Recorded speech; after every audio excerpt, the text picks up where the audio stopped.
Hello, Terrell Elementary School students. My name is KClough, and I'm a Board of Education member, and y'all are celebrating Read Across America Week, and I'm excited to share one of my favorite books called Finding Winnie, The True Story of the World's Most Famous Bear by Lindsay Matlick and illustrated by Sophie Blackall. Finding Winnie. Could you tell me a story? Asked Cole. It's awfully late. It was long past dark and time to be asleep. What kind of story? You know, a true story. One about a bear. We cuddled up close.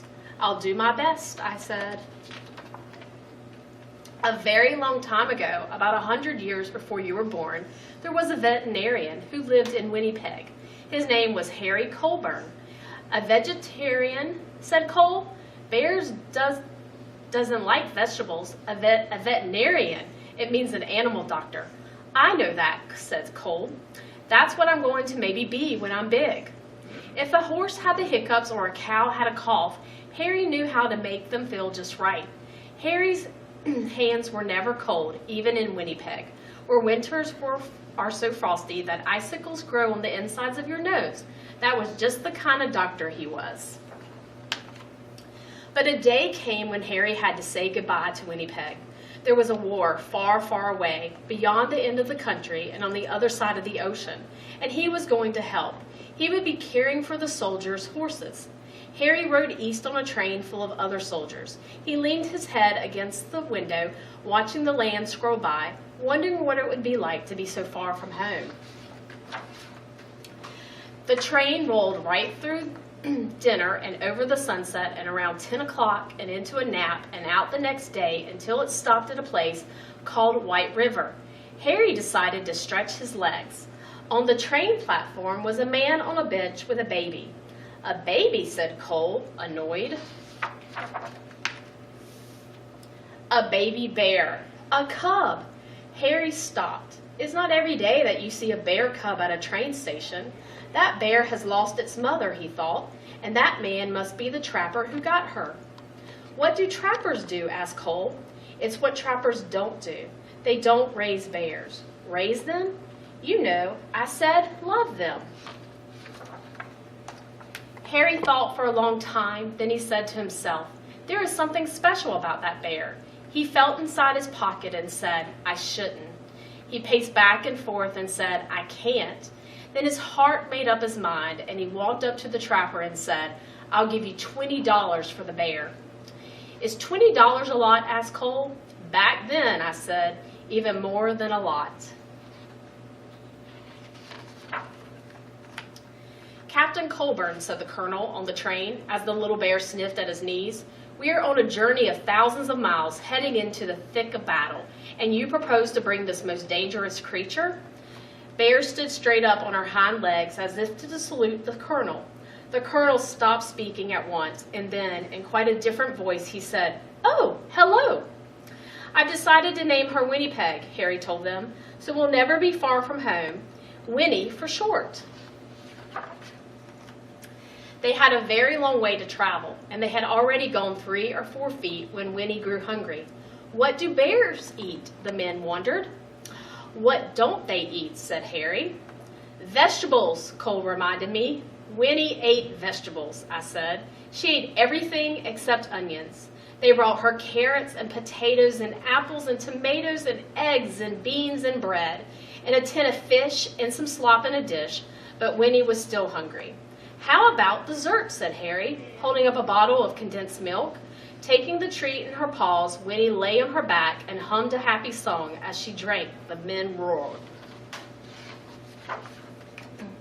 Harry and Winnie gathered with soldiers from all over Canada in the green fields of Valcotar. A whole city of tents had sprung up there. One was a hospital for horses where Harry went to work. Winnie was in the army now. Harry taught her to stand up straight and hold her head high and turn this way and that, just so.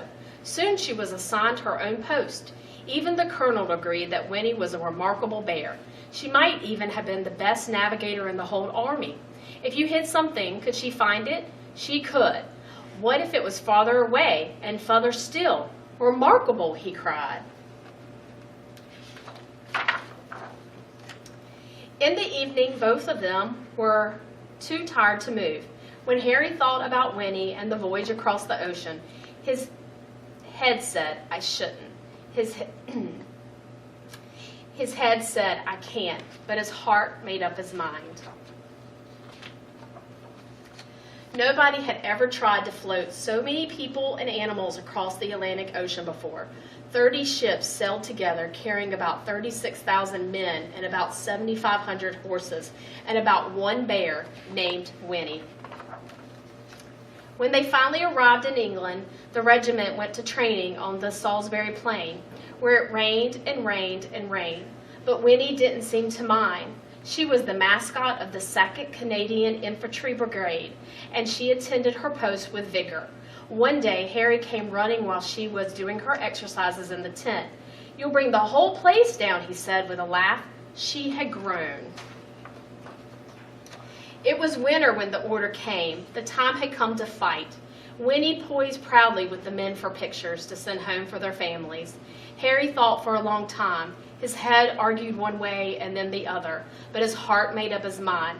He went to Winnie and said in a serious way, There's somewhere we need to go. Winnie brushed the mud off her nose and nuzzled in close. Harry drove all the way to the big city. Here we are, said Harry, the London Zoo. Harry took a deep breath. Winnie, this is going to be your home for a while, he said. She tilted her head. We're shipping out to France, he explained. I have to take care of the horses at the front. She rested her big head against him. I know you want to come, but it's not safe. Winnie's head bowed. Harry's hands were warm as sunshine as usual. There is something you must always remember, Harry said. It's the most important thing, really. Even if we're apart, I'll always love you. You'll always be my bear. Is that the end? That's the end of Harry and Winnie's story, I said. But I don't want it to be over, said Cole. Sometimes, I said, you have to let one story end so the next one can begin. How do you know when that will happen? You don't, I said, which is why you should always carry on. Once upon a time, there was a little boy with a stuffed bear. He had his bear ever since he was a baby, but somehow the boy had never found the right name for him. He tried Teddy and Edward and even Big Bear.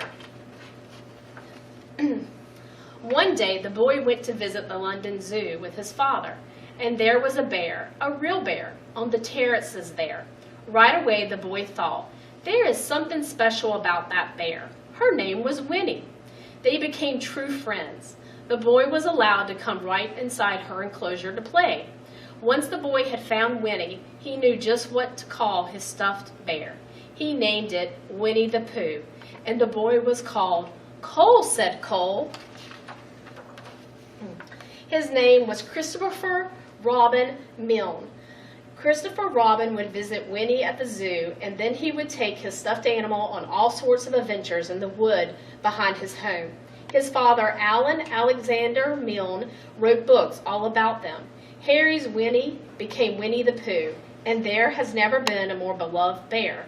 But what about Harry? Cole asked. When Harry visited Winnie at the zoo, he saw how happy she was. She was being raised. She was truly loved, and that was all he had ever wanted from the moment they met at the train station in White River. So after the war, Harry returned to Winnipeg and his life as an animal doctor. Before long, he was married and had a son named Fred, and Fred had a daughter named Lorene, and Lorene had a daughter named Lindsay, which is me, and then I had a son. When I saw you, I thought, there is something special about this boy. So I named you after your great-great-grandfather, Captain Harry Colburn. I named you Cole. Harry and Fred, Fred and Lorene, Lorene, Lindsay, Lindsay and Cole. That's me, said Cole in a whisper. That's you, and that's Winnie. Yes, I said, that's Winnie. It's all true. Sometimes the best stories are, I said. Cole's eyes grew big, and he said nothing for a long time. Then he hugged his own bear close and let out a yawn that reached far away, and they both turned over and fell asleep. And this is the album of her grandfather and Cole's great-great-grandfather. This is Harry as a young soldier, and this is the diary that Harry kept during World War I. It was the diary from 1914 and the first year of the war, and the diary page from the day Henry found Winnie. And on August the 24th, 1914, he wrote, "Bought Bear $20. 3 soldiers with Winnie at her post. Winnie and Harry have what appears to be a laugh and a snack, and Harry and his fellow soldiers with that mascot Winnie.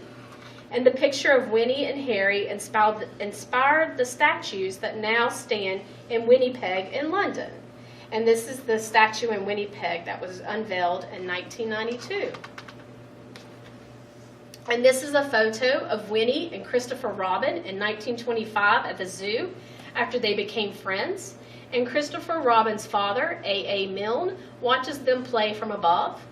And this is the official animal record card that shows that Winnie began her stay at the London Zoo on December 9th, 1914. And this is the author Lindsay with her son Cole, because they knew there was something special about this boy. Thank you for letting me read to you today.